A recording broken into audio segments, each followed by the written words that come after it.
Hi, this is Victor Antonio with another sales training moment. Today I want to talk about that famous objection, I'll think about it. Why is it that we get the I'll think about it? Well, there's several different reasons, but today I want to address one in particular, and I call it the mismatch. And let me kind of give you a visual representation of what I mean, and then you can see how you can apply it into your sales process to see if you can overcome some of these mismatches. Here's what I mean.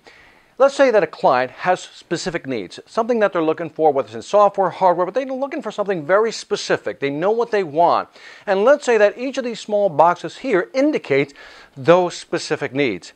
Now, what happens is you as a salesperson walk in, start talking to them, and all of a sudden, you don't check off all these boxes. At this point, you've not addressed all the customer's needs, which means you've underwhelmed them with your solution. So in other words, you may have one, two, three, maybe three of the features that they need, but you don't have the complete solution set.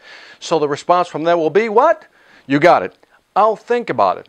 Now let's look at the flip side, the other extreme. What happens if you do come in there and now you have a product that really has not only all the features they need, but also has a few more right here, which means now you've given them more features than what they need. At this point, you've committed a new sin. Now they're overwhelmed because it's more than what they want and it's more than what they're willing to pay for.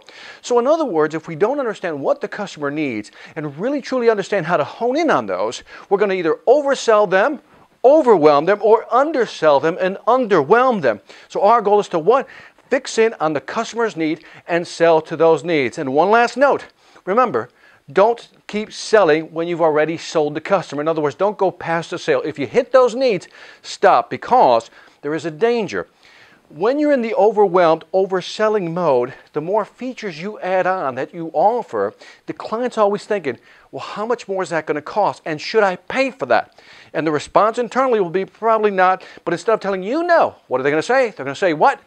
I'll think about it. So again, think about this. Look at how you're selling today and ask yourself, am I matching up with the client's needs? This is Victor Antonio with another sales training moment reminding you, selling ain't hard when you know how. Take care.